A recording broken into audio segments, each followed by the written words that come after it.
Good call. I did everything but that. So, had to fix the other sound while we were at it. But look, Sam Hacksaw making his way into the ring here tonight, getting ready for his very first match. And out of nowhere, a masked assailant has attacked Hacksaw in the back. Now, you might have followed it from other places, but in other federations, Sam said he had a stalker. He thought he came here to WCW, thought he got away, thought he did all the stuff, but here is the masked assailant yet again attacking him before we can even take Monday Nitro on the air. What is going on, JP, Vipero, Matt Storm, Shockwave Wrestling, Zach Hamilton, and Vipero?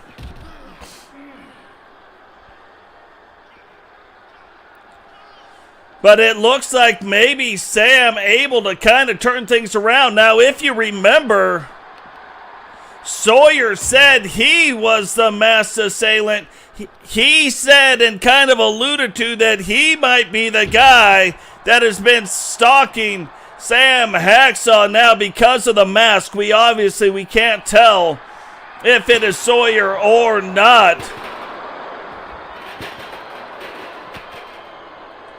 But the two of these guys getting after it, and it just looks like no matter what Sam does, the stalking guy that has attacked him in the back seems to be one step ahead of him, seems to have the power to take him on. But look at this, Sam trying to turn it back around, Sam trying to make sure that he can get away from this guy. Will he or won't he?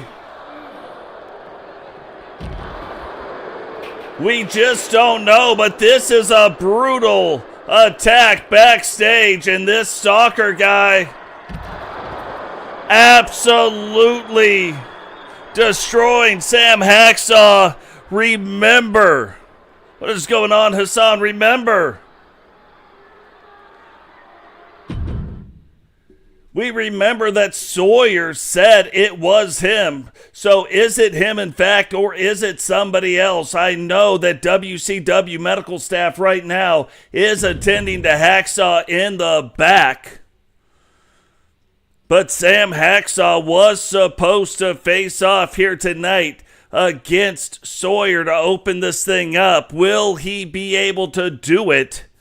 If you can tell, I'm kind of stalling for a little bit of time here, trying to give Hacksaw a chance to catch his breath, trying to give him a chance to attend this match. But look, they said we gotta go, so if he cannot answer the bell, he will have to forfeit this match to Sawyer. So did Sawyer get the upper hand on him? Is Hacksaw going to be able to make his way out to the ring? And look at this!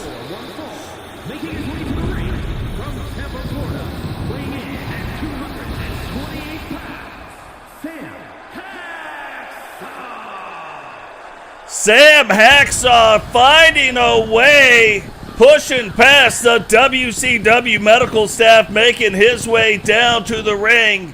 You best believe that he is not gonna miss his chance to take on the man who says he is behind the mask.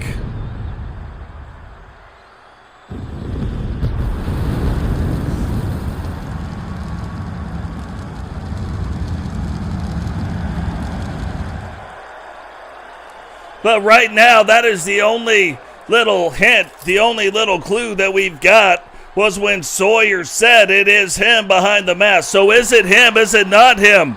We're definitely going to have to find out. And we're going to find out maybe in this match. Maybe Sawyer comes down wearing the mask right now.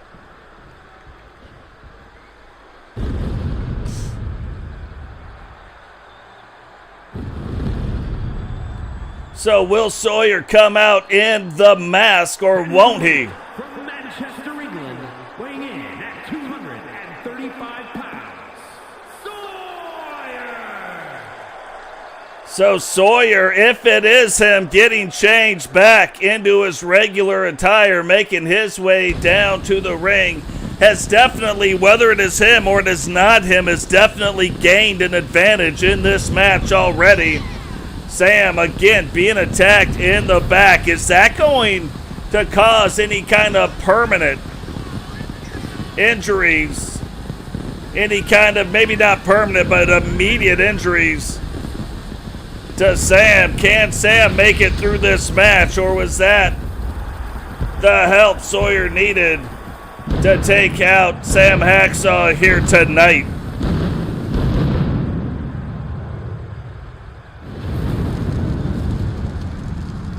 Yeah, Merry Christmas, Happy New Year's to everybody. JP, I had an amazing vacation, so a lot of fun there. And look at that, Sam tried to get off to a fast start, but Sawyer, knowing what went on in the back, waited for him and let him run into a big foot right in the face. And you look at some other things. We know Raven retiring and leaving the WCW still. We have heard that he has signed a Legends deal, but no longer on the main roster. So it's not that we won't ever see him again, but with him being gone, will Sawyer kind of pick up the mantle of the Raven character? We know that that was one of his guys, one of his heavy influences coming up through the indies. And now here in the WCW, will he take what Raven has done and build upon that, or will he go his own way? Right now, if he is a Stalker, it looks for sure like he is going his own way. So we don't have 100% confirmation whether he is or isn't. I was hoping that we would see like he would come out in the mask and put the Stalker thing to rest, but we still don't know, is that really him? It could be him, it could not be him. We just don't know.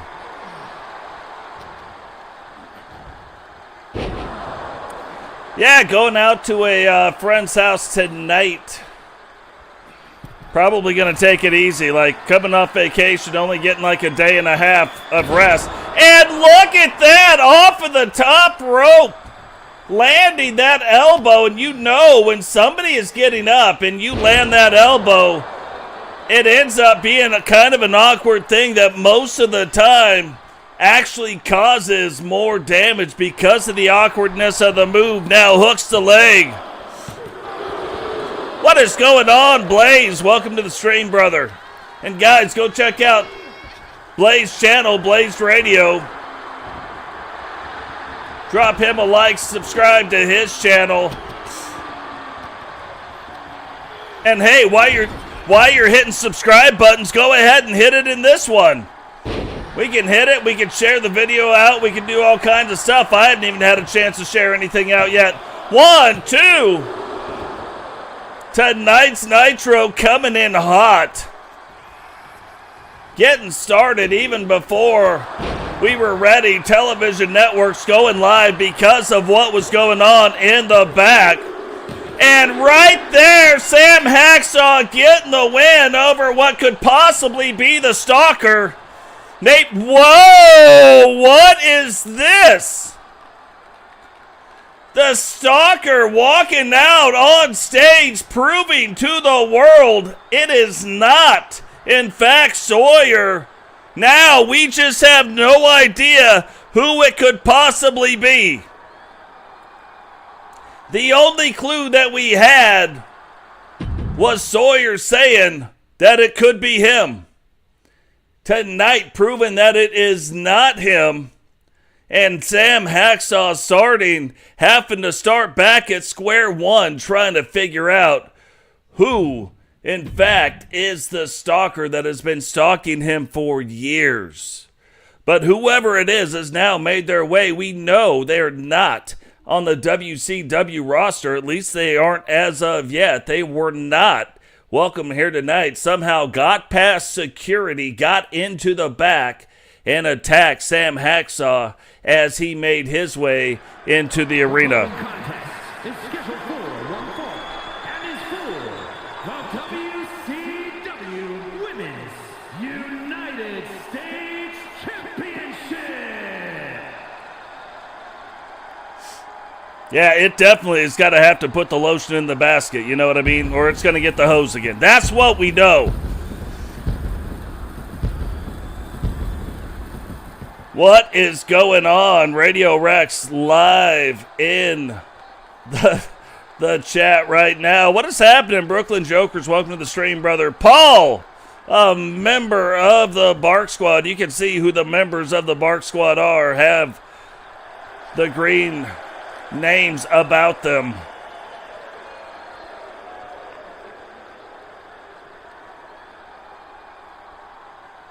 But looking back at the start of Season 6, Heather D, the leader of the women's faction of the NWO, got her shot at not only the United States title, but the now defunct, merged into, unified into the women's television title, but the light heavyweight title, winning both of those titles, the first woman or man to win 2 titles in one night.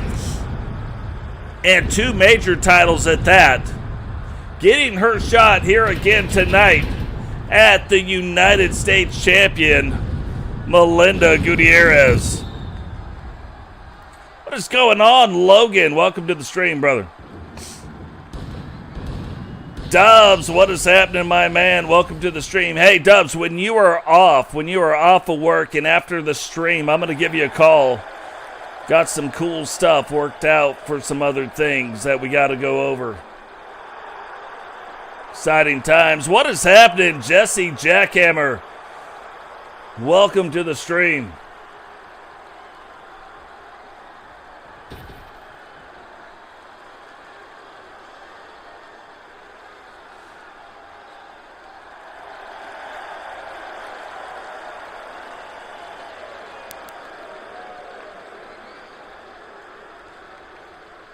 And you want to talk about a situation where good things come to those who wait. You look at Melinda G.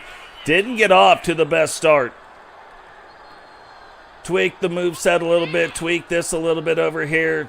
Tweaked that over here. Did a little thing over here. Did the one thing, but then changed it up. Came back to another thing. Came up with her finishing move, the Fafo Slam. And now the Fafo Slam leading to not 1, but 2 WCW title belts around her waist, coming down the television champion, the television title not on the line here tonight, but the WCW Women's United States title belt is. And when she won the title, redesigned the title belt to be what it is today. What is going on, Herbie? Welcome to the stream, brother. Man, I missed you guys. Don't get me wrong, it was a lot of fun on the boat. I would do that again.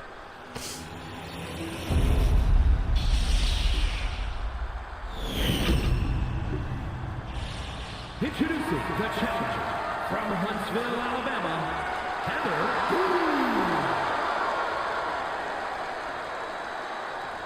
D. So, but see, From Puerto Vallarta, Mexico, the WCW Women's United States Champion and the WCW Women's Undisputed World Television Champion, the Mechanic, Melinda Gutierrez. But see, you see Sawyer in the comment section right now says he's not the stalker, but he paid a guy to attack him. Now, I'm just saying, I don't know. We know this guy's been stalking Sam for quite some time. And after the false claim of being the stalker, I don't know how much stock we can put into that. Definitely, though, something to keep an eye on. Maybe that's what is going on. Maybe that isn't what's going on.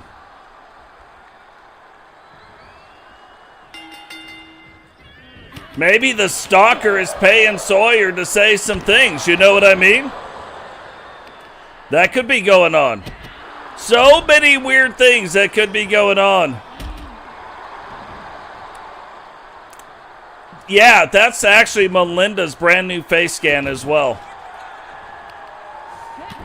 But it is on Community Creation. She even has another. She's got her original type attire. She's got this attire, and then she's also got some tag team attire in the second slot, plus the new face scan, plus the new moveset. And I'm going to tell you what. Heather D has a master crafted moveset that I've only ever done and I don't even know how you do it, to be fair. But she has got a moveset between her and Mimi where they can instantly get their finishers back. It's crazy. But Melinda's got some plans of her own and has been on a roll as of late.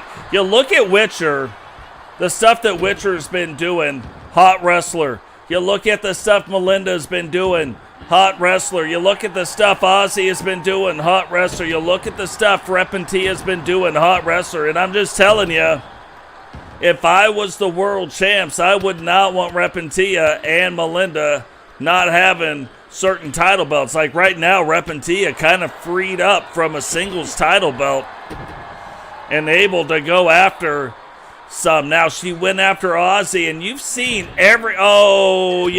this is typically, we call the outside the ring the Great Equalizer. I call this move right here the Great Equalizer. Heather trying not to get that move done to her again, trying not to get bashed right in the back of the old scunion.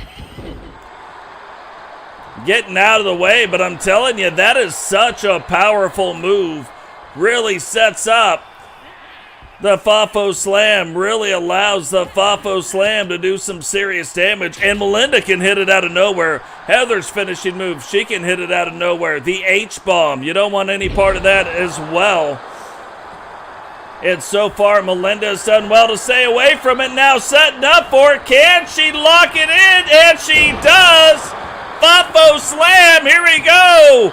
2, 3. And Melinda G retains the WCW Women's United States title. Here is your winner, and still WCW Women's United States Champion, the Mechanic, Melinda Gutierrez. Melinda retaining the title here tonight. You see the Stalker possibly in the comment section. But look, the Stalker's so tricky, so slippery, so sneaky. And then you got maybe some other people trying to serve their own purposes, being tricky and sneaky. Maybe it's all tied together. Maybe none of it is. That's what makes great storylines. You don't know what's going on. Even the guy writing them apparently doesn't know what's going on. So absolutely nuts. But how can you get off to a better start than that? We see the Stalker and Sam Hacksaw. Sam Hacksaw then comes back, finds a way somehow to get down to the ring, then wins, and then turns around. The Stalker is there. Then Melinda G goes in, defends her United States title belt, and now Bama Boy putting the WCW television title on the line as well. So I know we've been gone for a few days. It's been a day or two, you know what I mean? But we are making up for it right now. Scheduled for one fall, and is for the WCW Undisputed World Television Championship. What is going on, Wally? Welcome to the stream, brother.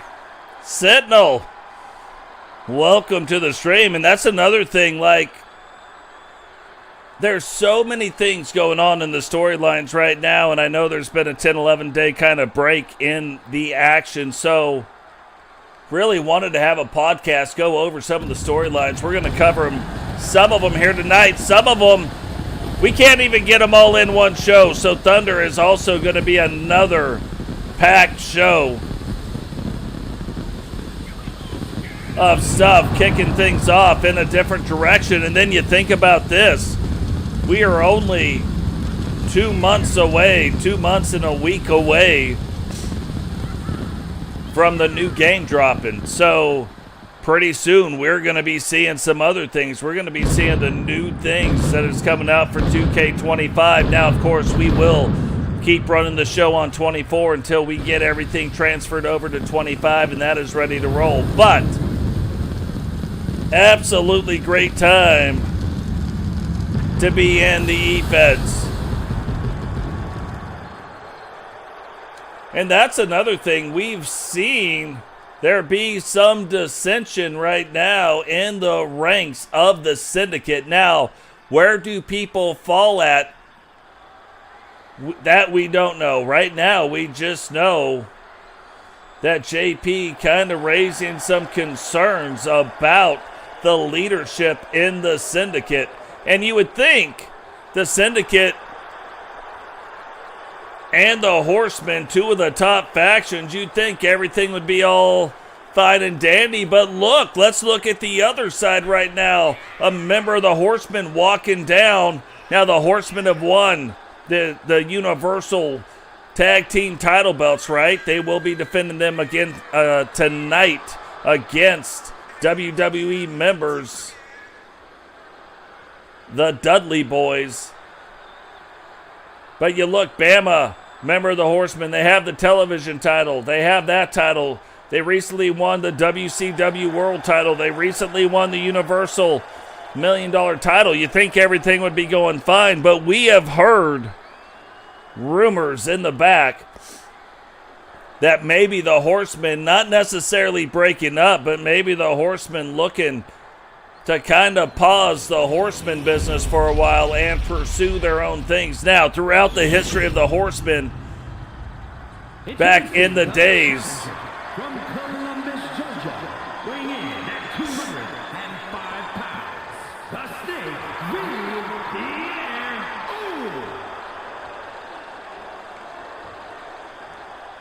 and his opponent from Montgomery, Alabama, weighing in at 240 pounds, the WCW Undisputed World Television Champion, Bama Boy.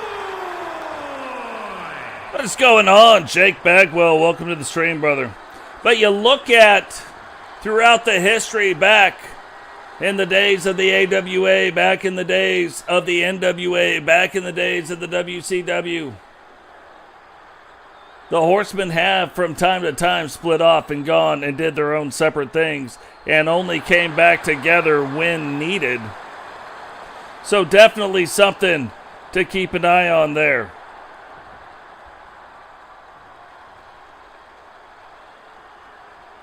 Man, look at the state of what is going on. We've already got 13 likes out there, 14 likes. We got all kinds of stuff going on, and right off the bat, the television, the current WCW television champion, getting off to a very fast start here against Vipero. Now again, we look at some of the stuff that has been going on. Vipero not having the best go of it as of late, but we saw this too from another guy that's in the chat. We saw it from Herbie, and then all of a sudden out of nowhere, Herbie just starts winning matches. Vipero, we know at one point, has been one of the hottest wrestlers this season in WCW. So we already know it's in him. Now, the crazy thing, when you start looking at the different state of things, the different sizes of the wrestlers, we have never had a cruiserweight wrestler win the World Championship, not since WCW 2.0 started. The closest guy, I believe, is Vipero. But now you also have JP. You also have Zach Hamilton. You've seen a lot of success coming out of Coyote Cam. At one time, Ed Cardozo, one of the top light heavyweights, possibly could do it. So we got a super strong light heavyweight division. Dragonuv, a former TSW world champion, so he has won a world title belt, but not in the WCW. So absolutely crazy to see how this is going, and absolutely crazy. Bama trying to get back to his feet. Vipero might have just got him right dirty, but Bama finds a way to kick out. So we're starting to see, like I said, a little dissension in the Horsemen. We're starting to see a little dissension in the Syndicate, two of the top things. And then on the other flippity-doo-dah, the other flippity-flippity side, you flip it twice, roll it over, smack it up, flip it, and rub it down. Oh, no. You look at the NWO and what the NWO has been doing. Them building a brand new generation of the New World Order. And it looks like Vipero getting on a roll. Is he going to set up the snake bite, or is he trying to set up the constrictor?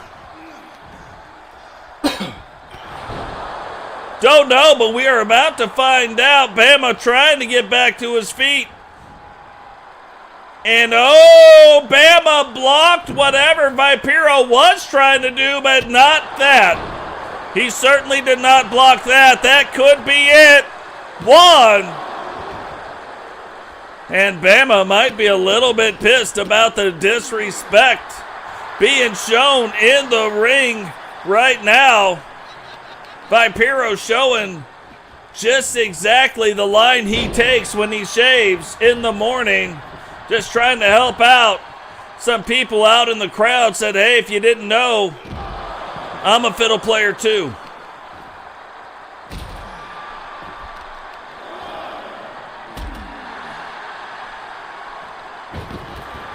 And it's funny, you wouldn't expect these guys to wrestle in such similar type styles. Not the same moves, just similar styles going on right now. And Vipero having one of the best matches he has had in a minute. And it's not that he has had bad matches, just unable to come out on top of these matches. Can he change that here tonight?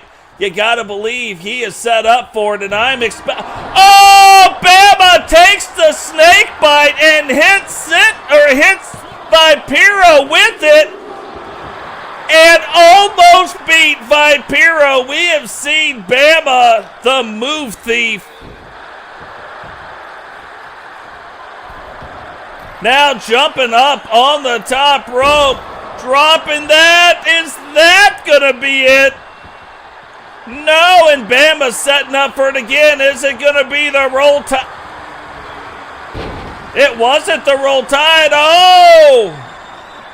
This is called the sinking tide, and it is his finisher, but Vipero refusing to tap out. Bama now letting the feet go. Vipero trying to get back in it. The groin puller, did he stretch the peaches too far? And he did. Bama Boy retaining the WCW Television Championship.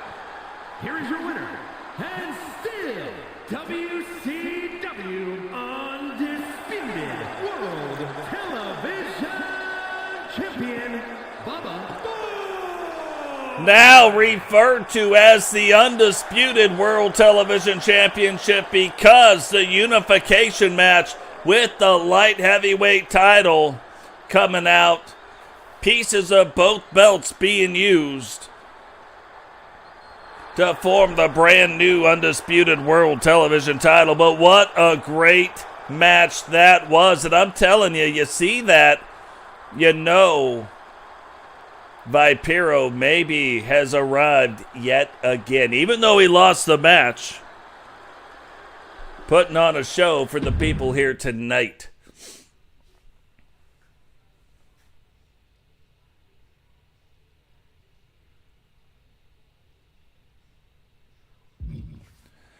Absolutely crazy, but wait a minute. What is going on here?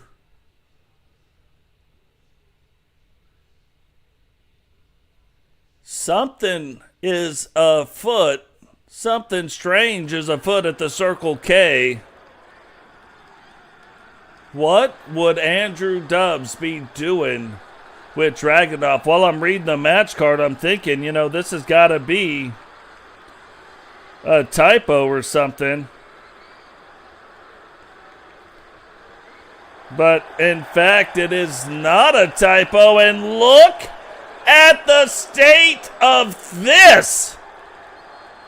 The newest member of the Ascension, the newest graduate from Dragunov School of Wrestling, now wearing the mark of Dragunov, not wearing the mark of the Samurai, Andrew Dubs, making his way down to the ring with his sensei.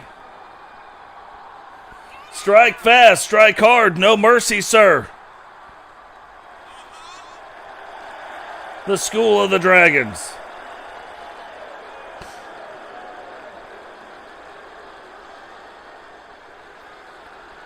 But that is also another interesting thing. You look at both those groups, the Horsemen and the Syndicate, having issues and Ascension. Dubs, a former member of the Syndicate, and the Syndicate going really well at the time. Then you see Max Fennig leaves. Now you see Andrew Dubs leaves. Dubs going on to see success, but now the Syndicate not so much. However, they are still wrestling some of the best wrestling matches you're gonna see. And now here they come, the WCW World Tag Team Champions, setting the mark in the tag team division. If they can win here tonight, right now they are tied with SC Jumpman and Milkman, the Maniacs, one of the longest reigning, or the longest formed tag teams in the history of our universe, being a tag team over the course of 6 seasons so far. And now Herbie and Grady bringing back American Alpha. Grady, a member of the original American Alpha, but having a shot here tonight to set the new benchmark for most title defenses in the tag team division.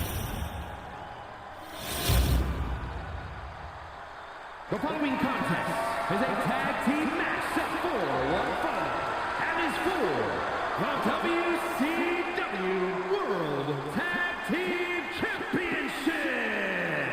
Introducing the challengers at a combined weight of 435 pounds, the Ascension,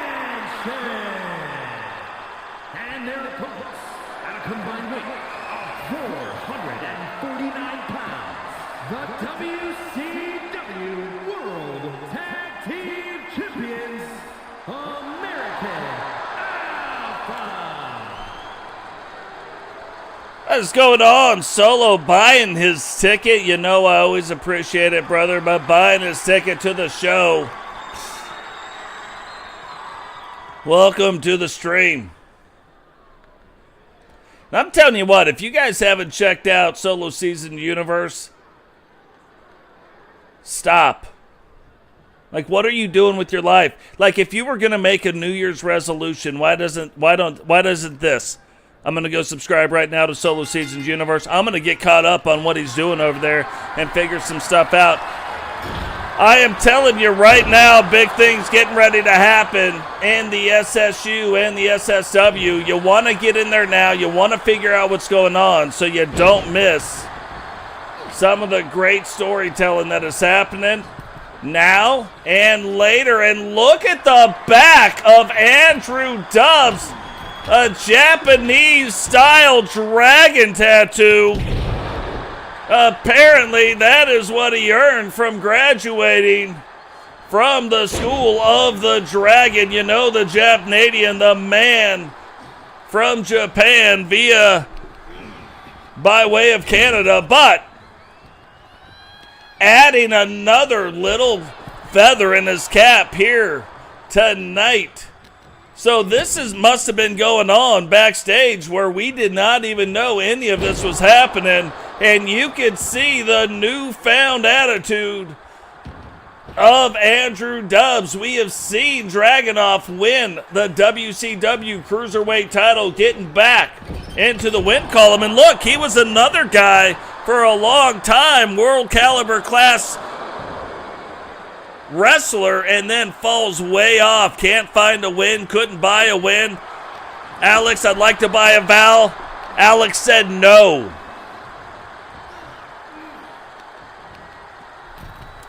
Alex told him no, you can't buy a win. And then starts up his school, gets Bobby O graduated, now has Andrew Dubs graduated. Has Agent Destin graduated, and now things starting to form up a little bit. Getting the wins. Bobby O getting some wins in the title divisions. Dragonuv getting some wins, and now Andrew Dubs raising the bar for the School of the Dragon. So definitely a group that you're going to want to watch out. And again, we've got that group on the rise. We got the NWO on the rise. We got the Horsemen wanting to call timeout. Even though they hold a lot of the belts, they want to call a timeout. You got dissension going on in the syndicate. We haven't officially heard, but there has been rumblings that somebody wanting to challenge Jay Savage for leadership in the syndicate. Is he going to let that go? You know the kind of leader he is. So probably not. And look at this. Dragonuv taking it for the team. Dubs getting set into position. And now getting around, getting in control. And it looks like, even though this is their very first match together, it looks like these guys have been wrestling together for the last 3 weeks behind closed doors. Dragonuv teaching Dubs everything he knows. Dubs knew quite a bit before from Japan. Dubs knew a little bit from Canada. I didn't pronounce that wrong. That's funny. If you guys aren't laughing about Canada, that's shame on you. But from Canada, that's what happens when you put the wrong emphasis on the wrong syllable. You know what I'm saying?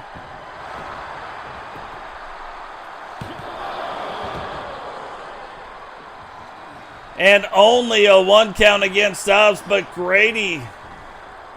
And you can see Grady looking like he might have bulked up just a little bit. Kind of getting back to the way he was. It looked like he had slimmed down for a little while, but now back up into the heavyweight division. And again, he kind of rides that line weight-wise, +5, -5 pounds. So just something to look out for. It's funny you say that because I am drinking Canadian whiskey right now.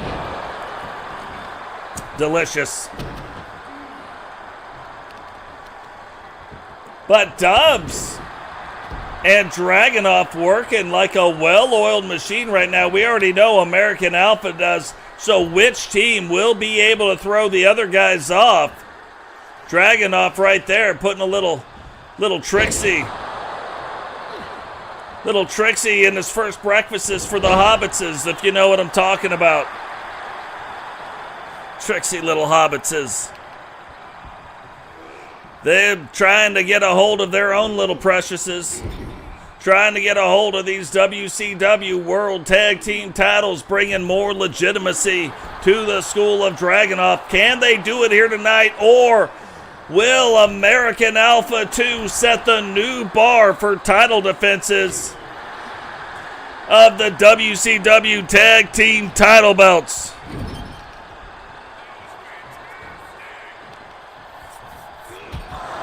Now, possibly have split Dragonuv open, but again, it's hard to tell when you split open a dragon. got that dragon skin wrapped around the head. But Grady getting to work, understanding what he has got to do. And now goes, rolls up the leg, but only a 1 count. Dubs is there. And then quickly getting back out of the ring. But Grady right back on top of Dragonuv. Dragonuv trying to take the punishment.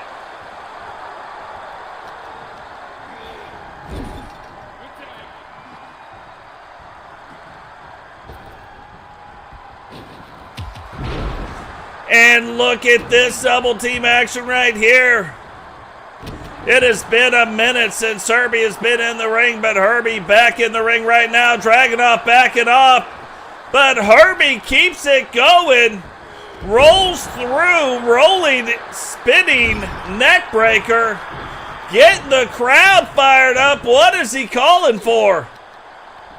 A DDT. A dragon tornado. The old DDT right to the head.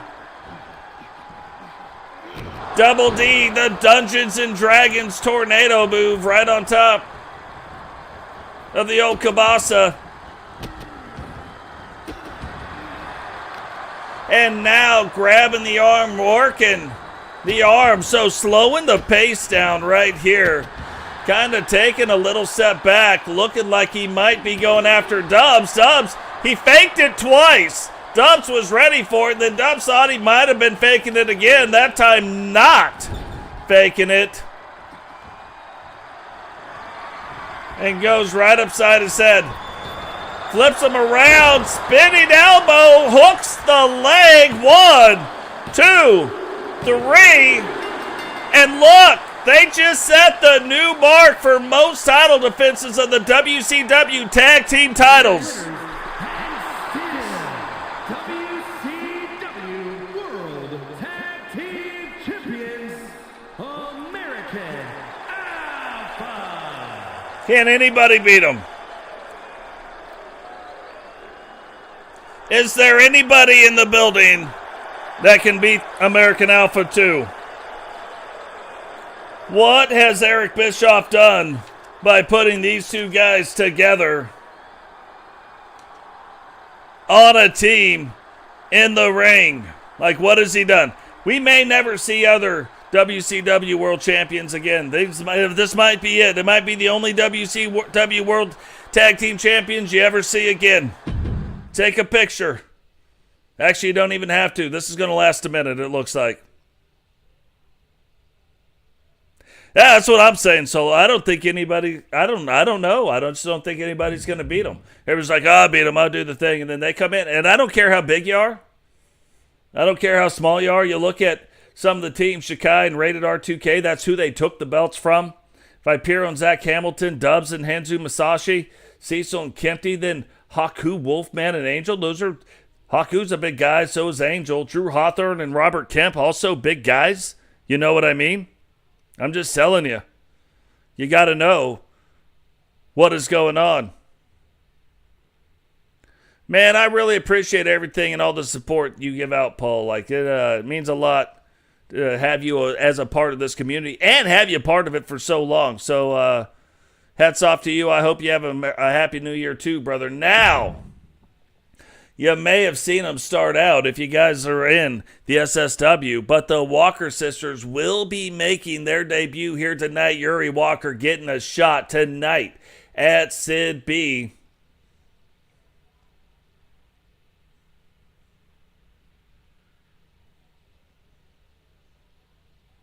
But not this way.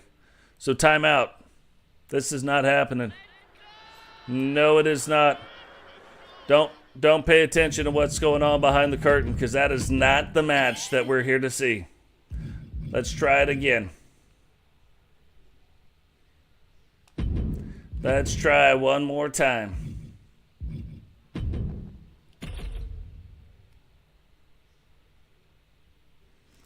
This is not the match you were looking for.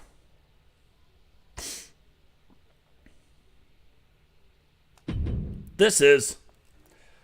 So, the Walker sisters getting a start here tonight. Now, look, at the start of the negotiations, the contract negotiations with the Walker sisters, things were not going smooth. They did not have enough places on the roster to sign all three. Some things have happened, and now they do. Making her way to the ring, representing the Union from Kyoto, Japan, the Vipero Walker. But now they do. So all three Walker sisters signed. You will see all three of them here tonight. Yuri, the only one that will be involved in a singles match. So, and not just any singles match. She is going up against a very large woman in Sid B. We know Crimson is the largest, but Sid B in the top 5.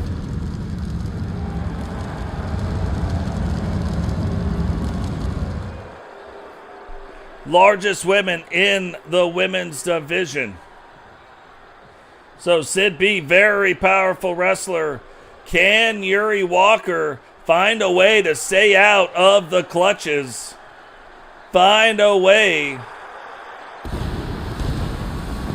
to cut the tree down here tonight. Man, what is going on? Angel, welcome to the stream, brother. Missed you.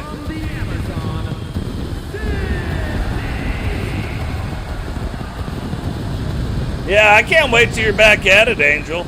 Can't wait till you get back in it.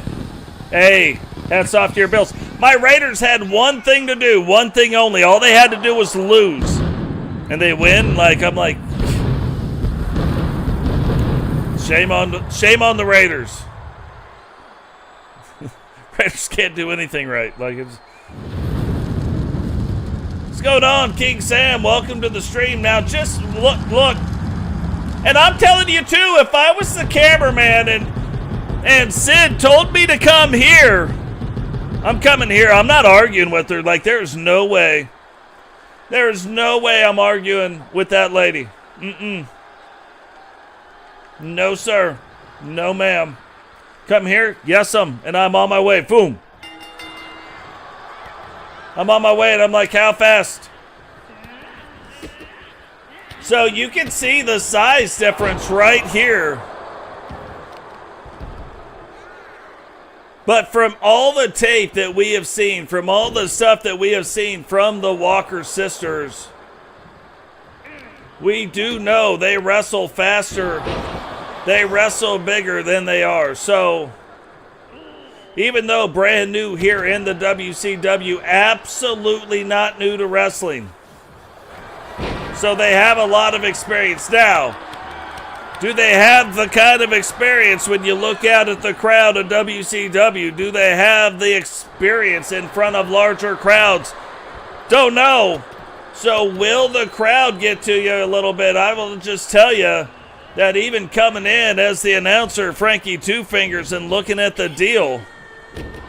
Solo buying 2 tickets tonight. But coming in, just looking at the deal.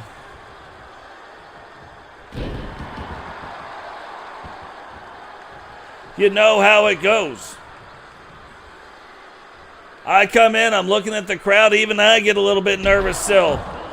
But look at this, Sid B, knowing she has got to stay on top of Yuri. But again, there's the speed that we were talking about. Yuri just a little bit faster right there than Sid.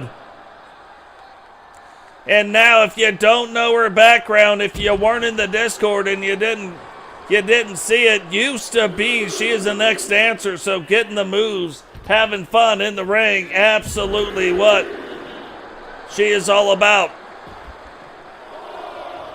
She's about it.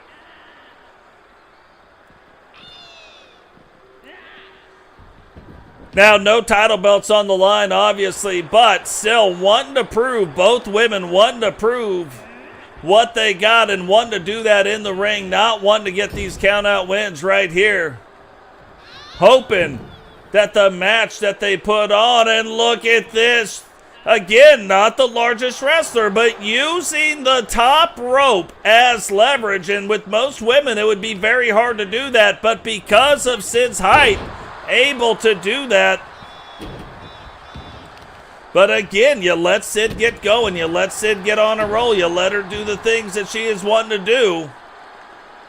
And it will prove a quick match for you. So even though she's got the height, she still has some agility, still has the ability to get a little flippity-dippity in on you, and maybe two. You know what I'm saying? Maybe she gets you with two flippity-doo-dos. Sid now getting the crowd playing up to it a little bit, and you can start to see maybe Sid initially getting a little nervous, was a little nervous about the crowd, but then kind of switched up what she does. Now has a few matches under her belt and looks like she's starting to settle in a little bit. The nerves starting to calm down. The ring starting to become a little bit more of a home space, maybe a safe space for her as she gets going.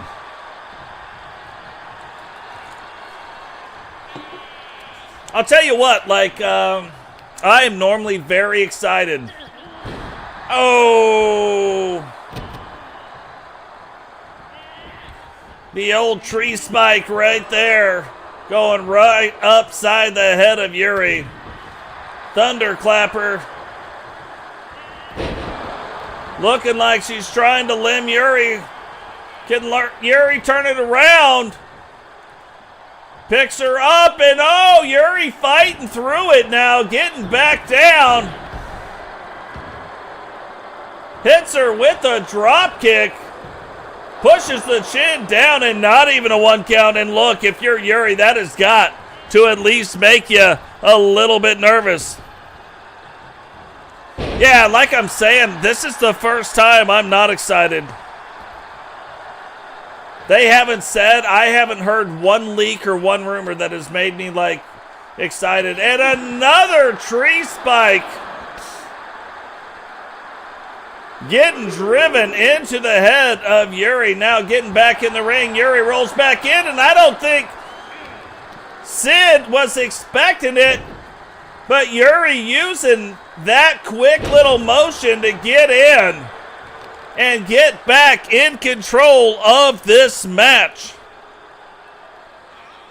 Look at that. King Sam up in the Bark Squad membership, already a member of the Bark Squad, but now up in the membership to the 3rd tier, Bark Squad 3. And Yuri had the leg hooked, and that, look, even though she didn't get the 3 count, it's got to make her feel a little bit better. And Yuri told her to get up. Sid does get up, takes her, flips her around, grabs on to the old nugget right there. And Yuri able to get her off, but Sid B right back at it. Not being able to get called off of a target. Yuri said ceasefire, and she said watch my lane, and kept pulling the trigger. Yuri now backing up, and oh, finally blocks the 1. Finally able to get through and letting the feet go. Never seen a combination of kicks like that. But I've got a feeling we are going to see some different things coming from the Walker sisters.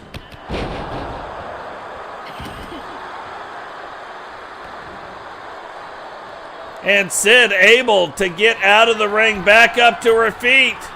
Yuri, though, jumping up to the top rope. And what in the hell was that? Goes up to that top rope like the ex-dancer that she is. Then gracefully coming down in a suicide-type dive situation, catches Sid B, and that is the only reason she is not in the hospital right now. What a dangerous move that was. You think about, she misses that, she might be in a wheelchair the rest of her life. But she has been doing this for long enough that she had to know she could land that. Otherwise, no way she even tries a maneuver like that. And you can tell right now, Sid B drops her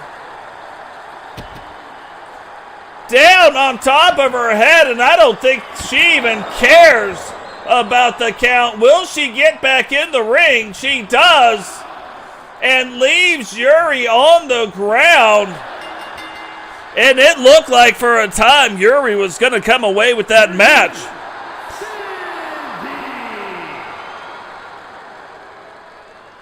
But Sid B able to understand the situation, to see that Yuri did have the momentum and then use that, turn it around when she got the chance on the outside of the ring, leave her on the outside, she gets on the inside and then comes away winning the match.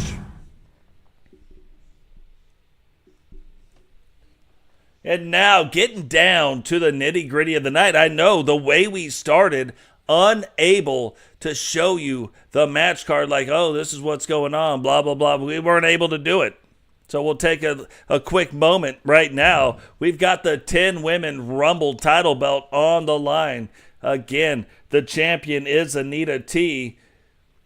And the WCW Special Series title belts pays no craps, gives no craps about the champion. It is absolutely random. They get in there. I don't know when they're coming in. You don't know when they're coming in. All we know is the champion is in this match with 9 other women. We will see who they are.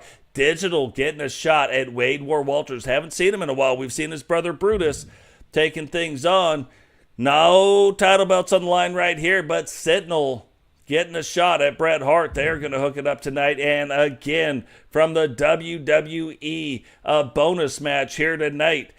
The Universal Tag Team title belts on the line. Rowdy and Totes will defend against the Dudley Boyz.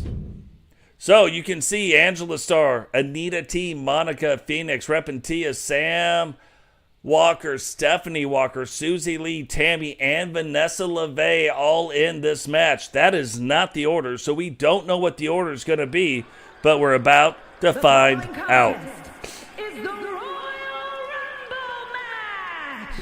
Now, the 2 superstars that drew number 1 and number 2 will start in the ring at the same time. Other superstars will join in the order that they drew. This will continue until all 10 superstars have entered the ring. Elimination occurs when you are thrown over the top rope with both feet landing on the floor. The last superstar in the ring will be declared the Royal Rumble winner and will go on to face the champion of their choice at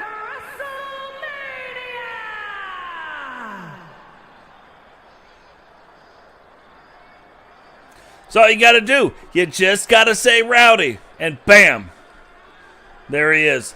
The brand new WCW World Champion defeating the longest reigning WCW World Champion of all time, Sentinel, in the last pay-per-view. Can Rowdy go on and have a run like that?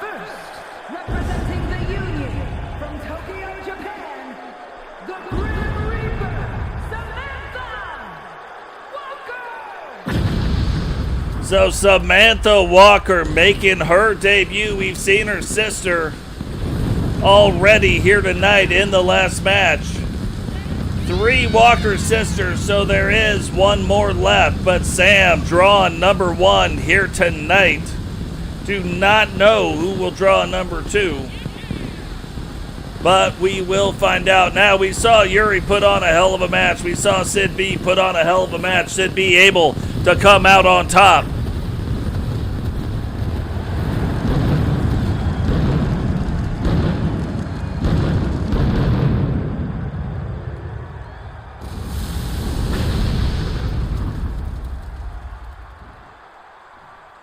But sometimes that is just the way it goes. This has been an absolutely amazing episode. The kind of episode you would expect to see week in and week out. No, I'm kidding. The kind of episode you would expect to see in a pay-per-view. It has absolutely been on another level. And look, the crazy thing is, Number 2 from Montreal, Quebec. the crazy thing about all of it is Thunder is going to be crazy as well. I couldn't even fit all of the stuff in. We couldn't even tell all the stories. We need 2 episodes a week to even start telling all these stories. And we're still not going to get them all in. There are still people going to be like, why am I not wrestling? Too much. And it is an amazing problem to have. I'm extremely happy about the problems we're having right now. A lot of wrestlers, a lot of things going on, a lot of stories to tell. That's why some people, they try to get involved in like 85 different stories. You can't do it. Sorry. It's hard enough to get everybody involved in a story, let alone multiple stories.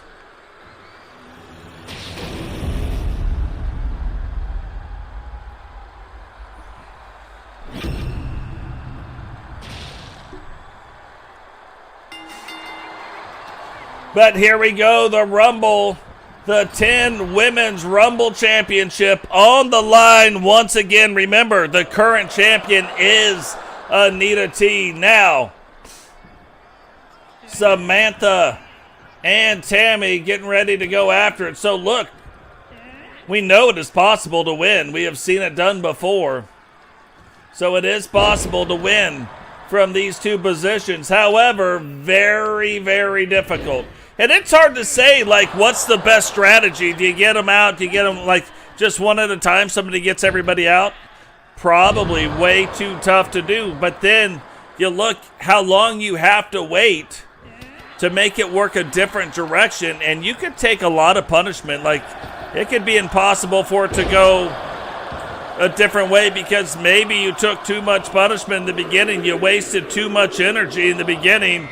And you don't have enough to defend yourself. But right now, Suzie Lee making her way down to the ring. Now we've got Tammy. Now we got Samantha. And now we've got, again, when I was going over hot wrestlers in the WCW in the women's division, Suzie Lee kind of having the same issue Vipero. Suzie at one point was like one of the hottest wrestlers in the women's division. And then all of a sudden went cold. So, can she turn it around here tonight? Can she get the belt off the waist of Anita T? Can she go through 9 other women to do it? And look at this. So you look at maybe some of the skill sets that we haven't seen that we don't exactly know about, but Samantha may have. She does have 2 sisters. So obviously teamwork, but then even growing up with those sibling rivalries, you got to be able to defend yourself. So you saw the move where her and Suzie Lee, all of a sudden, they were fighting together, and then she immediately turns on her. Now Monica Monroe making her way in to the ring at one point, and still she isn't the hardcore champion anymore, but at one point she was the hardcore champion. At one point, she was the women's special series Rumble champion. Can she win that belt back here tonight? And that's another one. You look at how long she had that Rumble title for. Maybe we'll see something where she goes out of the hardcore division. Now her character kind of set up for the hardcore division, but maybe she starts going after the television title, or maybe after the United States title belt, or maybe even the world title belt. Maybe she works her way up to that. But I agree, Rowdy, that is a great match to end 2024. And look at the state of that. Monica out of nowhere eliminating Samantha.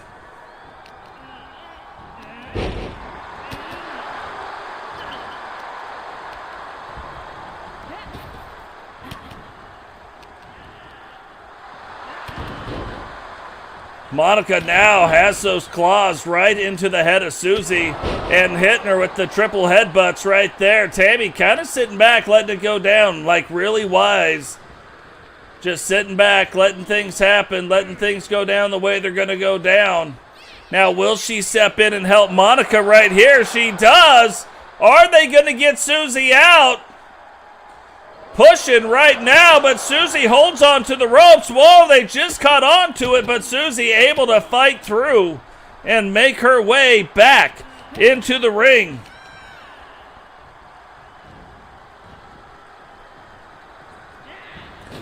Whoa! Oh! Reversal on reversal! Suzie reverses. Monica catches herself. Suzie then tries to get her back out, and Monica blocks it right there. Yeah, you start looking at some of the different things going downtown in the tag team division, the Universal Tag Team division, and the WWE has all these great tag teams. And look at the elimination right there. Tammy and Monica able to eliminate Suzie. So again, Samantha not getting the start she wants. Suzie unable to get things or use this match to turn things back around. And now the next competitor making her way out. And who is it? It is Vanessa LeVay. And she looks like she is on a mission.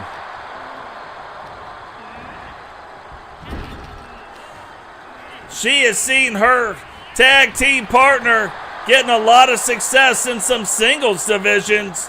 Now maybe looking to get her own success again. And you think about Vanessa. Vanessa was the first one between the two. Kind of showed Iffy the way. Won the United States title belt. And now Iffy currently holds the United States title.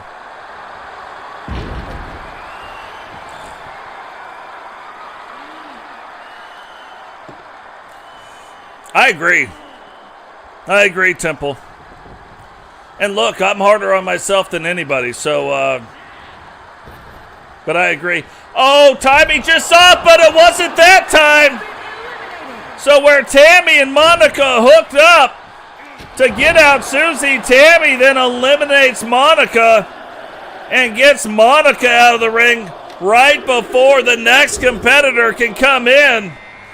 And it looks to be the debut of Stephanie Walker, the third and final Walker sister. Can she avenge her sister's elimination? Of course, the one that eliminated her sister just got eliminated herself, but Tammy trying to get Stephanie up. Stephanie not having it right in to Vanessa. Vanessa giving her the old medical death drop right there. And look at the three of these women like back and forth. I wish I could say reversal, but I would have had to say it like 6 times. It wouldn't have even made sense after a while. King Sam, did you see the beginning of this show? Did you see what happened at the beginning of the show? And it looked like at first maybe Stephanie misjudged the jump, but she recovers and does a missile drop kick right on to Vanessa. Tammy then able to reverse Vanessa back around, whips her into the ropes, and then brings her back down again. Stephanie up, running the shoulder right into her. And the woman you don't want to see coming down to the ring in any kind of a match, Repentia, coming down to the ring, but now realize this. Probably not in danger of getting hit with the bloody gumdrop, because going up to the top rope could cause a mistake that gets you eliminated.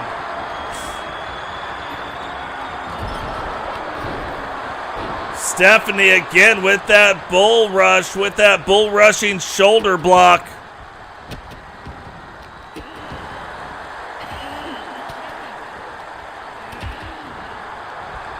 Yeah, it is rumored right now that 2K25's first news drop will be coming January 6th or January 8th. Repentia then taking Tammy out.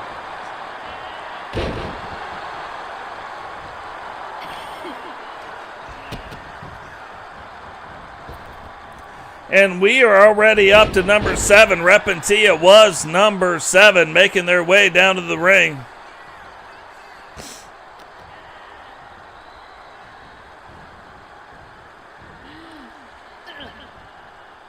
Yeah, I've got to tell you, I can't wait till some of the first news drops so we can really talk about some of the things. Like, are they going to cover some of the things on the wish list that have been on the wish list for years, to be fair? That's why even making a wish list anymore, I'm like, because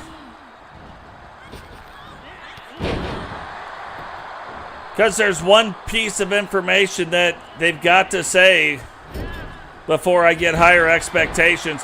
Repentia, though, really getting after it with Vanessa, and you can see Stephanie on all fours right now, breathing hard, trying to get back to her feet. Repentia showing you, even though she has been in the WCW a short amount of time, has learned so quick, really becoming kind of one of the veterans, and you can see where she is just kind of pausing, just kind of waiting. Wanted her to use her own energy. Vanessa able to get back up to her feet, though, and I don't know that Stephanie will find a way back up to her feet.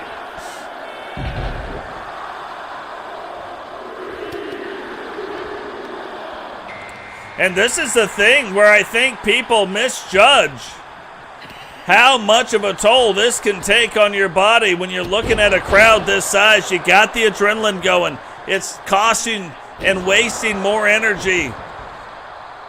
And now, right now, Stephanie Walker looking like she is at the point of exhaustion. Will anybody be able to get her back up to her feet? If she doesn't soon, I'm going to try. Looking like it might be a glitch in the game. We are going to do something really quick and see if we can't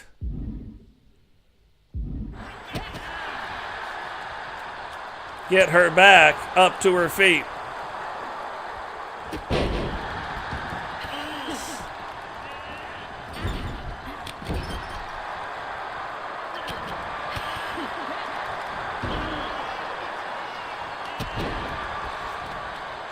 And she will not get back up to her feet. So, that's fine. We're going to take the controller back to here. And we're going to have to wait until it gets down to 2 people because I do not want to cost anybody a match. When it's down to 2 people, I can safely try to pick her up using the other wrestler, whoever that's going to be. Vanessa now getting Repentia up against the ropes. Repentia trying to hold on, does hold on to that rope, but now getting pushed over the edge. And now getting back inside the ring, attacking the shin.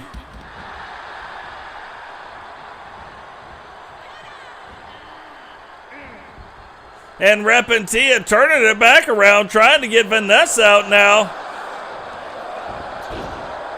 And it looked like Phoenix was going to try as well, but then changed her mind. And now Vanessa fighting back through, getting on that shin, getting back in the middle of the ring.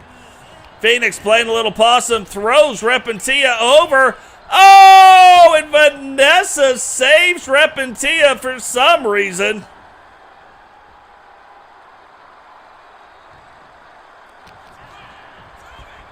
And Vanessa even showing maybe a little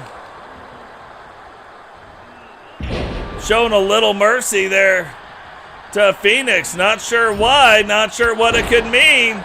But just to show that no good deed goes unpunished. And now Phoenix coming off the rope, misses, but hits Yuri instead. Repentia then eliminates Vanessa. Stephanie coming back too, slamming down.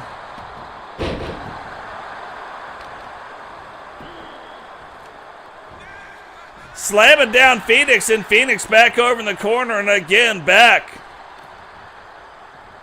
Only 2 competitors left to go in the match, and we still haven't seen the champion enter in to this match as of yet. But the champion in a really good position to retain her title belt once you get down and you get over some of the things.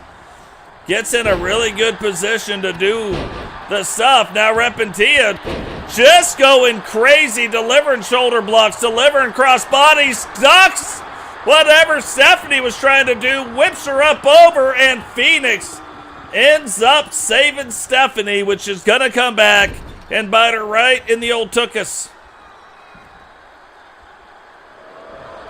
It always does. We always see the good deeds get punished later on in the match. Now Stephanie trying to control the ring.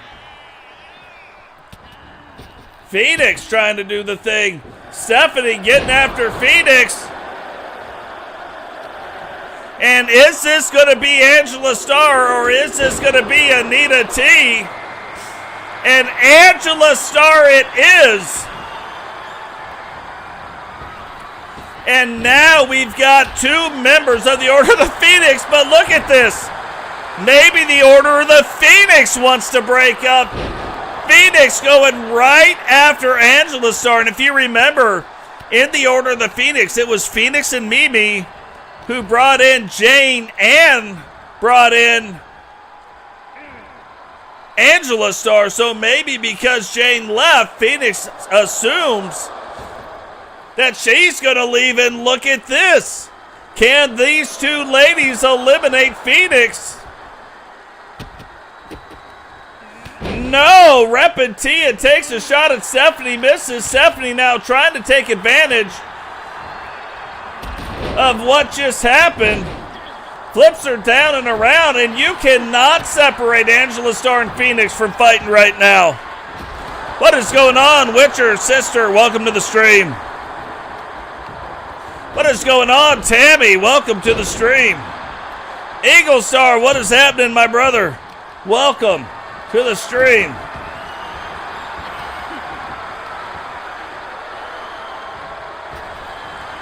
And Stephanie just misses Repentia again. Angela Starr still going after Phoenix.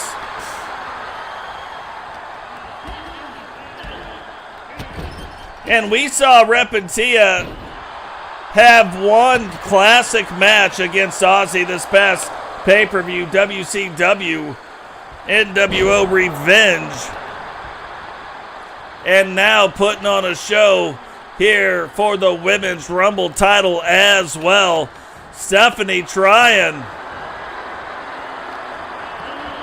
to defend the honor of her sisters. And Phoenix comes out on top of that battle with Angela, even though still both, to our knowledge, members of the Order of the Phoenix. But Phoenix eliminating Angela out of the match. And now we know who will be coming down next, and it will be the champion. Stephanie able to eliminate Phoenix, and now trying to eliminate Repentia as well. Repentia holding on. Can she continue to hold on? She does. And here in a second, we are going to see the champion making her way down. Will there be 1 or will there be 2 competitors in the ring when she arrives? We are about to find out.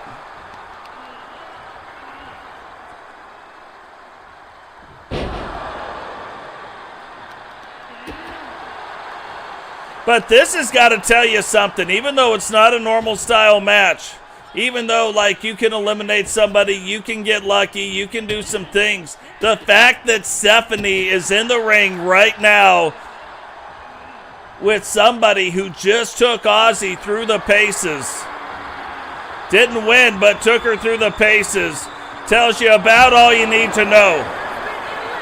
Stephanie is absolutely going to be a force along with the rest of the Walker sisters, but right now unable to stop Repentia. And now it is down to two. The champion, Anita T, the destroyer, Anita T, facing off against one of the hottest wrestlers in the business right now in the women's division, and that is Repentia. Even though she has lost twice in her last 10 matches, those two losses were both to the greatest WCW women's champion of all time, Aussie. The first match with Aussie didn't go so well. The second one was an absolute barn burner, and it almost makes you want to see a third one. It almost makes you want to see, was the second match the fluke? Was the first match the fluke? Which one was the fluke? And if she's getting this good, this fast against Aussie, can she win in a third match? I don't know. Will Aussie be up for it? I don't know. I don't know any of the stuff. I'm just talking as a fan. Maybe something we would definitely want to see. Now the champion, though, Anita T, trying to retain that title belt. Trying to do the thing. Trying to do something that nobody has ever done. T. Jones won it, Monica Monroe won it, Victoria Van Diver won it, Anita T won it, but nobody has ever defended it. And here we go, Rot-Row Skettios, and Repentia pulls off the Women's Rumble victory. Here is your winner and the new WCW Underground Non-Stop Champion, the Evil Within, Rex and Tessa. What is crazy about that, Repentia comes in at the number 7 spot, but then she goes on to eliminate Tammy, eliminate Vanessa, eliminate Stephanie, and then eliminate. So 4 eliminations to win the title belt. Although Anita T just also pulled off something nobody has ever done. And in losing the title, no champion has ever gone to the final 2 and lost. They've never gone to the final 2 and won. So she, even though she was the last one in the ring, able to be one of the final 2 members, even though it was a loss, that's the first time that has ever happened as well. So now getting down, really getting down to the nitty-gritty. Last 3 matches, we've got that bonus match kind of here tonight because of the backstage thing that happened. But right now, Digital Dogs coming down, slightly new look. Still has the old one, but slightly new look, facing off against a man almost equal in size, Wade War Walters.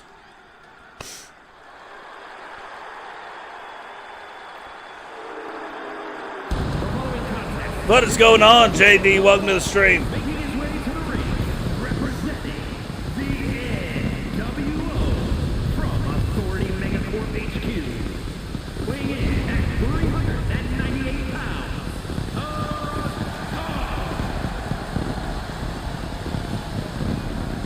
So Digital Dogs making his way down to the ring. And look, while we haven't seen a lot of Hulk Hogan wrestling lately, we have seen a lot of Hulk Hogan coaching and managing Digital Dogs. So is Hogan ever going to wrestle again? I don't know, but I do know Hogan trying to cement the legacy of the New World Order, trying to help the New World Order along its way resurrect itself, go in another direction. So maybe he can step back and maybe just be the advisor. representing the Monster Eclipse, standing at 7 feet tall, weighing in at 394 pounds,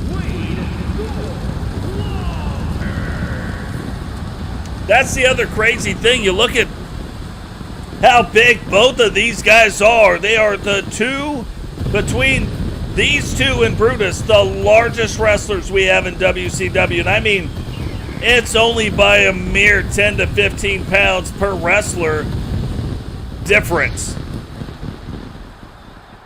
The heights, maybe 1 inch difference.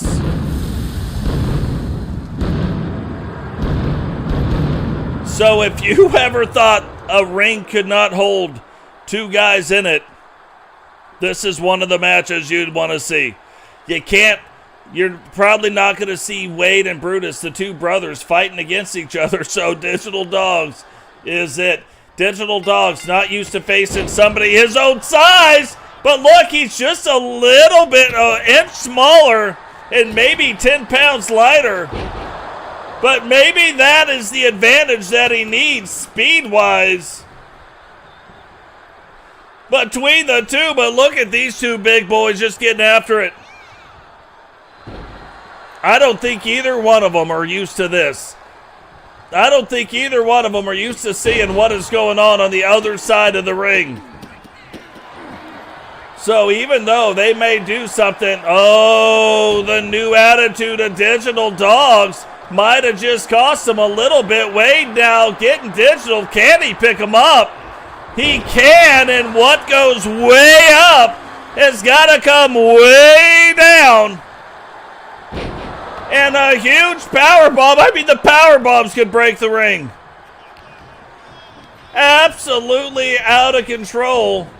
The last match in the year 2024.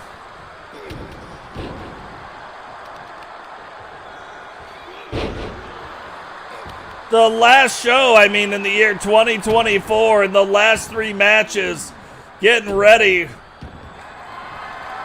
to bring 2024 for WCW to a close. We still have a couple months left in Season 6 following it. But look at this, Digital being coached by Hogan. And since that has been going on, has been very ring aware. And that is the second time he drives Wade Walters into that side corner. We can see down there the sister of Wade Walters removing that turnbuckle pad. Digital absolutely taking advantage of it. Thought Charles Robinson might have noticed it, but maybe he does, maybe he doesn't. Maybe he doesn't even care. It appears that he doesn't. And then faking like he was going to throw him in there again to maintain control of what is happening in the ring. Goes now, rolls up the leg. Charles Robinson was buying fireworks for the New Year's party that he is going to attend afterwards. Now picks him up, and the ring somehow stays intact. 1, 2, 3, and Digital Dogs coming away with a big win to close out the new year. Here is your winner, the Dog. Actually, we're going to close out the old year and the current year and move on to the new year.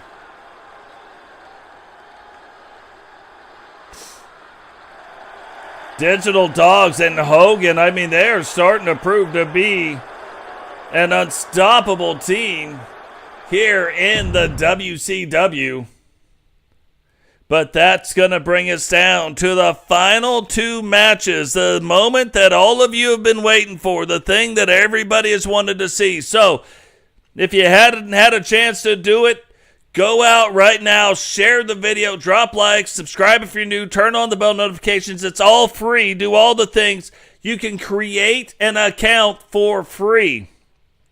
So if you don't have an account, you're watching it right now, create the account, subscribe to the channel. That way you get the notifications when we are going live. But right now, we know that Rowdy in the last pay-per-view beat Sentinel, the longest reigning WCW World Champion, and we wondered what Sentinel was going to do, and it now looks like Sentinel looks to have his sights set on the Universal Champion, Bret Hart. No title belt on the line in this match, but it kind of might be tipping the hand of what Sentinel is wanting to do here going in to the new year. The following contest is scheduled for one fall.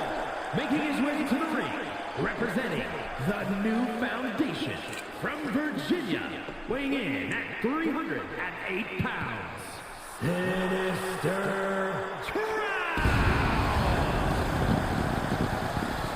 So Sentinel, former Universal $1 Million Champion, former WCW and longest reigning World Champion, making his way down to the ring. But look, you look at what Totes and Rowdy did. Totes went in, won the Universal title from Sentinel, kind of weakened his position a little bit. Rowdy also getting a boost from the Universal Tag Team titles. Goes in and able to beat Sentinel, finally putting an end to the reign, his reign as the WCW World Champion. Now you kind of wonder, or we were wondering what his plans are, and I think this kind of answers them. What is going on, King Sam? Sam, did you watch the first two matches of this match, or of this card of Nitro? Did you see what happened? What are your thoughts about that?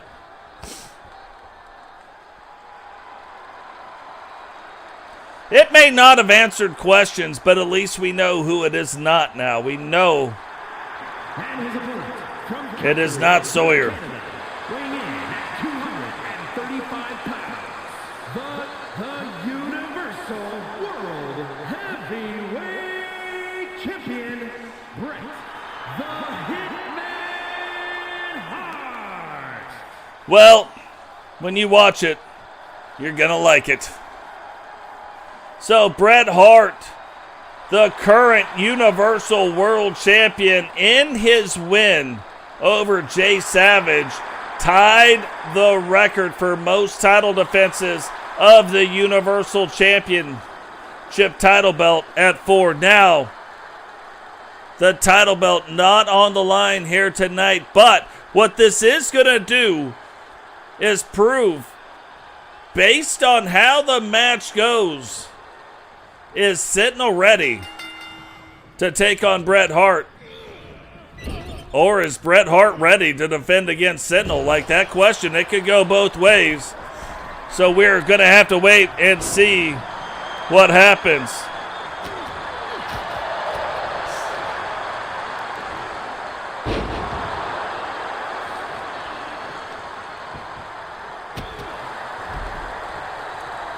So Sentinel right now looking like Bret Hart kind of getting the early start against him. Well, Sentinel is still the man. Not just a man. He is the man.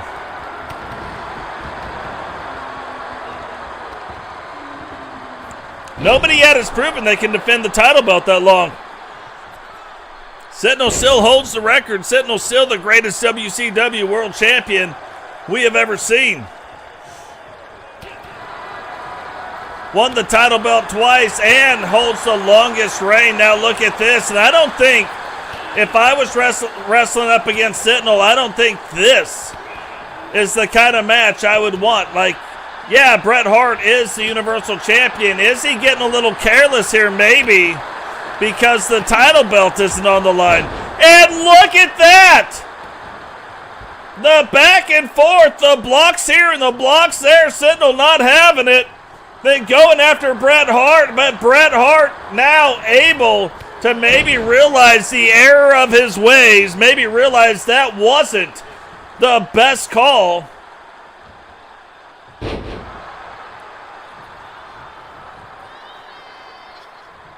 And tries to get out of the way. You know, one of the things about Sentinel's outfit I absolutely love, he wears the logos of Nitro and the logo of Thunder, proving he is the base of the pyramid here in WCW.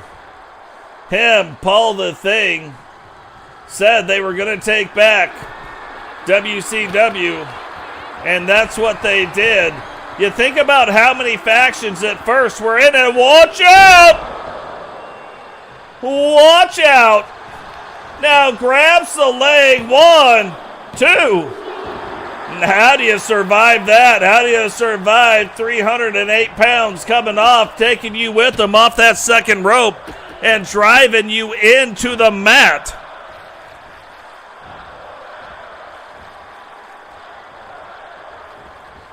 I know it seemed like I was waiting for an answer, but the answer is you don't. It doesn't happen.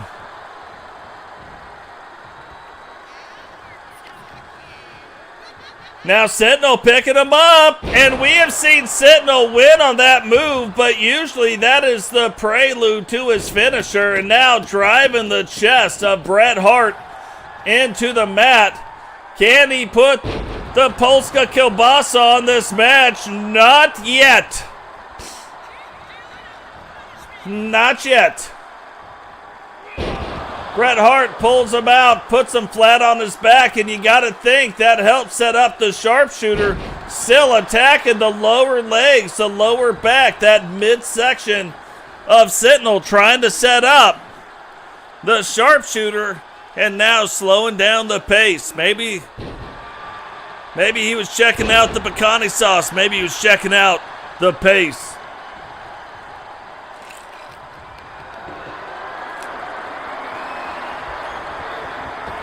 Sentinel now, though, picking him up, and this is the part.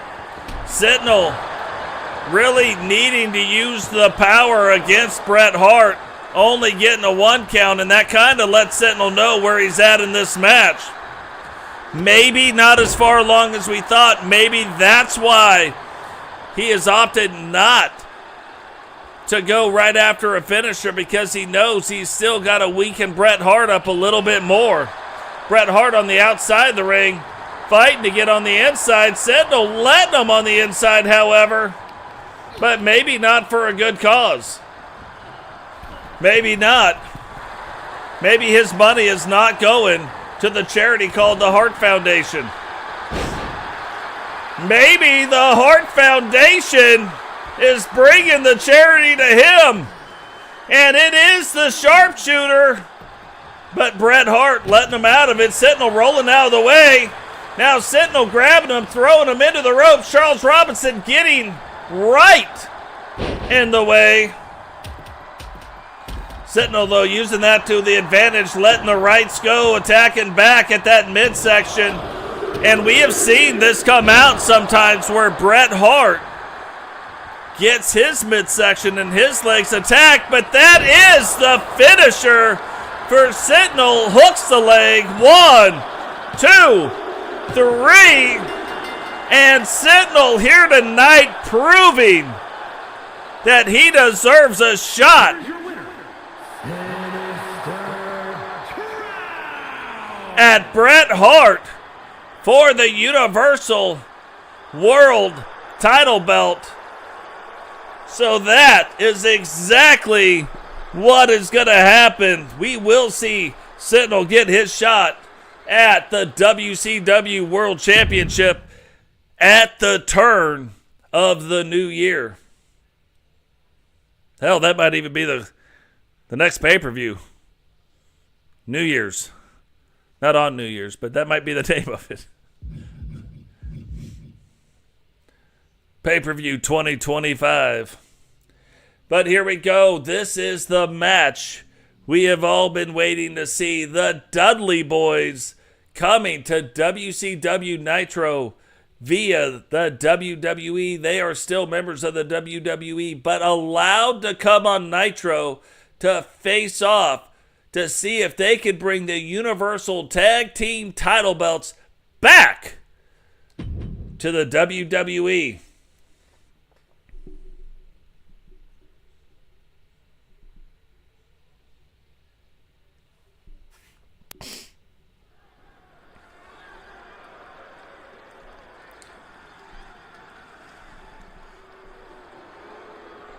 Dudley Boyz now making their way down to the ring by way of Dudleyville. Oh, they got wood. That is for sure one of the innovators of the TLC match, one of the innovators of that hardcore style of tag team wrestling in the WWE. You look at the Dudley Boys, you look at Edge and Christian, you look at the Hardy Boys, really those innovators of that hardcore style wrestling really elevated the tag team title division in the WWE during their eras, making those belts matter. Now here tonight, trying to bring back, trying to take away from the WCW and bring the Universal Tag Team title belts back to the WWE and force the creation of a new arena called the Monday Night Wars, where we will see every other week, we will see title belts getting defended, the Universal title belts being defended. We will see WWE wrestlers facing off against the WCW wrestlers every other week in a new show called Monday Night Wars in the Monday Night Wars arena. Huge announcement just being made right there. But finally, the Totes has come back to the WCW.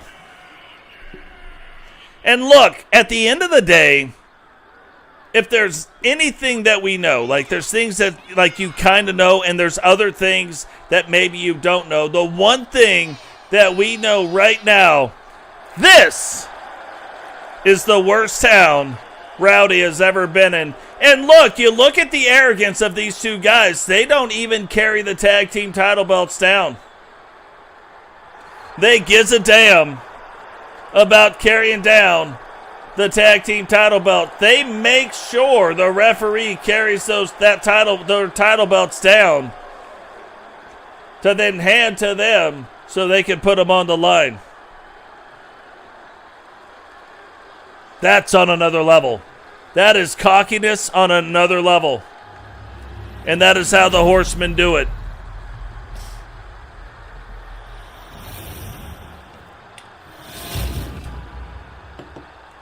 The following contest is an elimination match and is for the Universal World Heavyweight Tag Team Championship. Introducing the challengers at a combined weight of 595 pounds, the ring and Demon, the Dudley Boy. So 595 pounds versus At a combined weight of 564 pounds, the Universal World Heavyweight Tag Team Champions and the Universal $1 Million Champions, the Four Horsemen.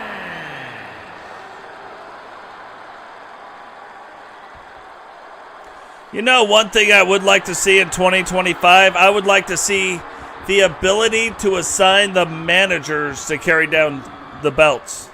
Like, you can assign a manager, and that manager carries the belts down for the wrestler. That'd be cool. But regardless, we are about to kick off the final match in the WCW 2.0 in the year 2024. If you watch this back later, this is happening on New Year's Eve. So the final match of 2024, and it is not only a tag team match, it is a Horseman tag team match, which means it is a tag team elimination match. To beat the Horsemen, you gotta beat both of them individually. Can the Dudley Boys pull it off here tonight? And I gotta say, if there's a team in the WWE that could do it, you look at Kane and The Undertaker, you look at the Dudley Boys, you look at Mosh and a Thrasher, is Rock and Mankind, the Rock and Saw connection. Maybe are they back together? Like, who knows? But you got to believe that this would be the team right here. These guys or the Brothers of Destruction that I would put my money on. Now, the Brothers of Destruction at the start of Season 6 were the Universal Tag Team Champions. Vipero and Andrew Dubs found a way to beat them at a pay-per-view event to bring the Universal Tag Team titles back to the WCW. Can the Dudleys finally take them back to the WWE to close out 2024? We're going to find out. But Devon and Rowdy getting after it. And right now, looking like Devon doing the thing. You know what I mean? Looking like Devon kind of getting the stuff. Doing the things that need to be done.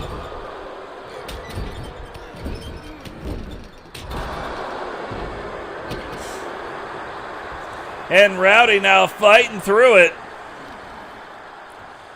And now getting back. And you know Rowdy, the WCW World Champion.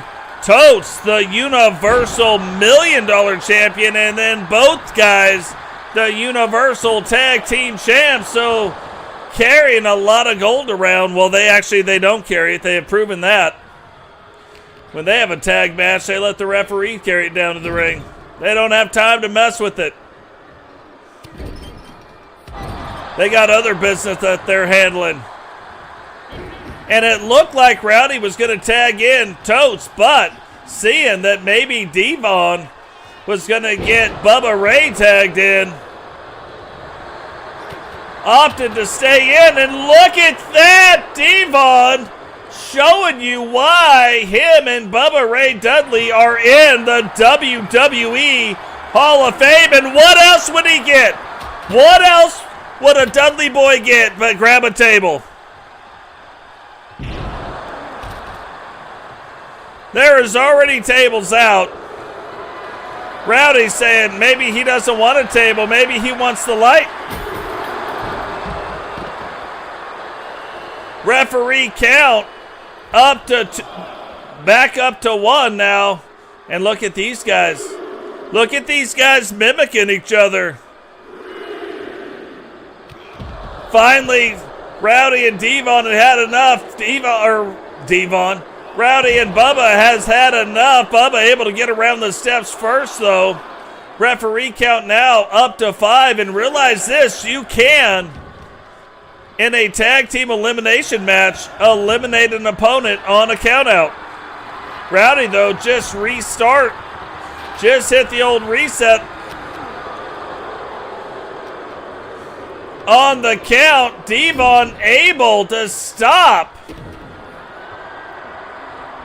Rowdy from getting the advantage, and Bubba Ray taking advantage of the little New Year's gift given to him by Devon, and now smashed him right down on the opposite side of that table. That has got to be a killer to the back. Rowdy now getting Totes tagged in, but the Dudley boys have been firmly in control of this match.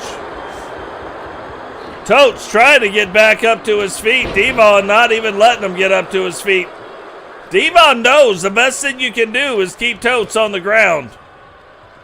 Don't let Totes get to his feet. Bad things start to happen. Don't let Rowdy get to his feet. Bad things start happening. And Devon going right back and getting Bubba tagged in. Can Totes start to get it turned around? Bubba getting fired up. But Totes a little fired up himself. Oh, and puts his head right on the backside of that table. Oh, and slams it down again. You want to talk about things getting turned around in a hurry. The backside, that metal framing of the table would be it. And now Totes getting right back over. And you can see the strategy now the Horsemen have, at least in this match. And it looks like Rowdy is going to be the one taking on the majority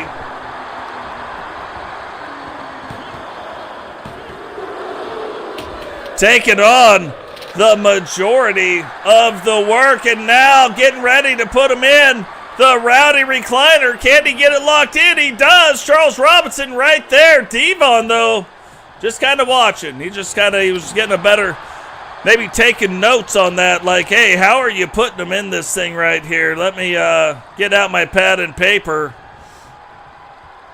and figure it out. Totes now making his way eventually over to Bubba. Oh, Totes getting ready to put the finisher on him too. Gets his arm locked in. Is he going to tap out? Is he going to tap? And he does. Totes able to get the tap out. Rowdy sets him up with the Rowdy recliner.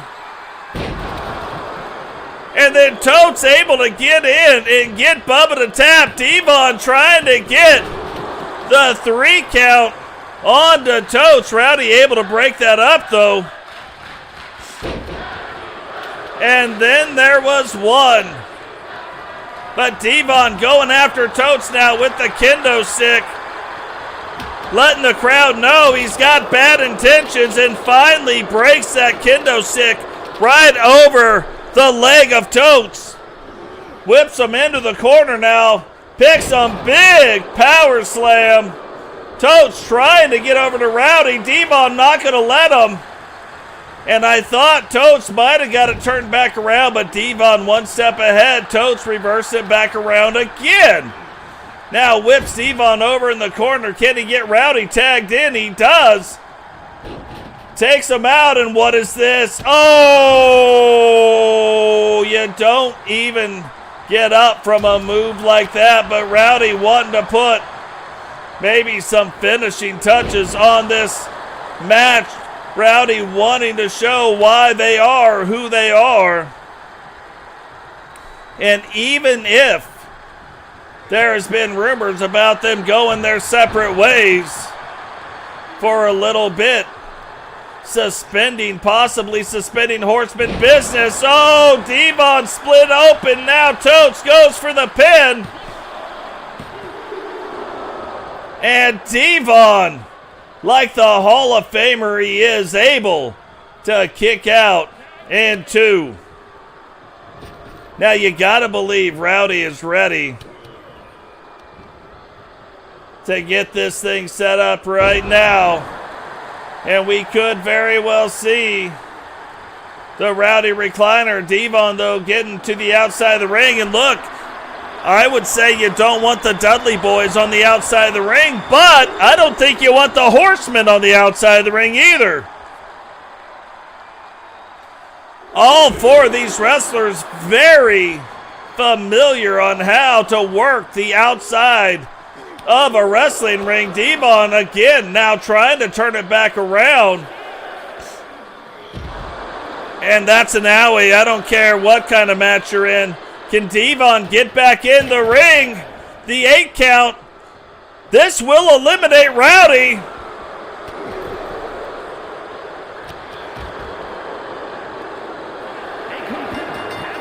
And Rowdy has been eliminated, which now means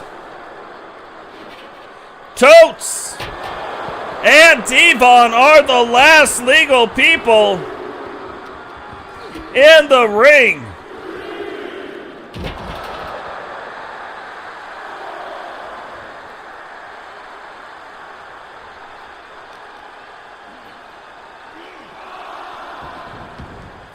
Totes getting Devon thrown back in the ring, rolls into the ring, but Devon back up to his feet, probably a lot quicker than Totes expected. And things now not looking good for the Universal Tag Team Champions. Totes gets him in there, slams him down. That normally sets up his finisher, but instead he goes for a pin. And Devon still able to kick out of 2. And look at Totes. Totes like, what is going on here? I can't believe it. And now hits him with it. Hits him with the extraction. It is all over. But the crying. And the Universal Champions will retain the Universal World Tag Team titles. Here are your winners, and still the Universal World Heavyweight Tag Team Champions, the Four Horsemen. Horsemen still handling Horseman business. Rumors that they might suspend Horseman business for an unset amount of time. Will that happen or will it not? We don't know. But what we do know is Rowdy and Totes will retain the Universal Tag Team title belts. So guys, that is going to do it for us here tonight. That is going to do it for us here this year in the year 2024. Tomorrow starts a whole new year. Tomorrow starts 2025. We still will be in season 6. We will still have 9 weeks before the drop of WWE 2K25, so we will still be streaming Nitro and Thunder. We will still be having our pay-per-view events. We will still be telling stories, and I'm telling you, the next Thursday Thunder is going to be as exciting as this Monday Night Nitro. Lots of stuff going on ever since WCW Revenge wrapped up some of the storylines. It also started some other storylines that have been waiting to happen. So we got big things. Like tonight, you didn't see Matt Storm. Tonight, you didn't see Witcher. Tonight, you didn't see a lot of people. But that is because they have got their own things that is going on. They've got their stories that are happening. And look, to be fair, we got 99 created wrestlers doing their thing, right? Not everybody's going to make it in to every storyline all the time. I think we saw that here tonight.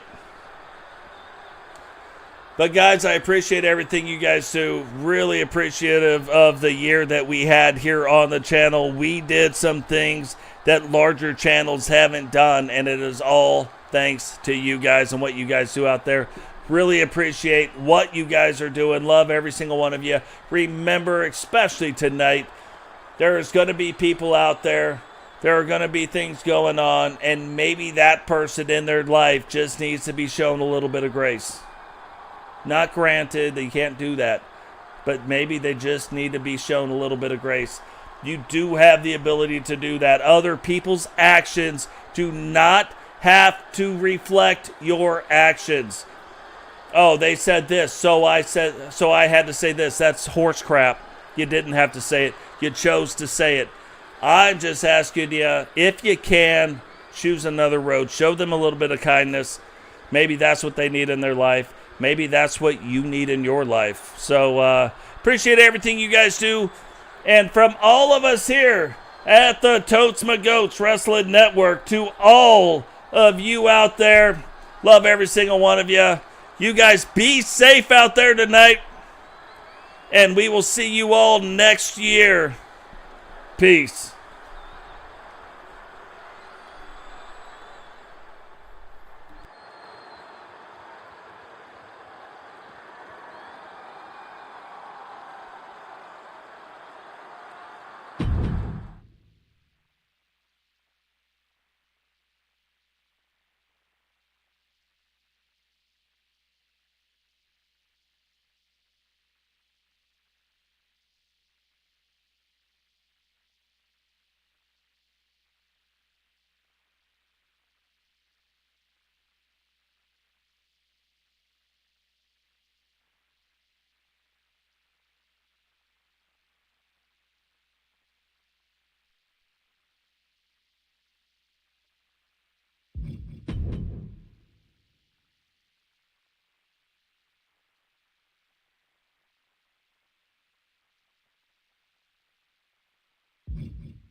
EA Sports. It's in the game.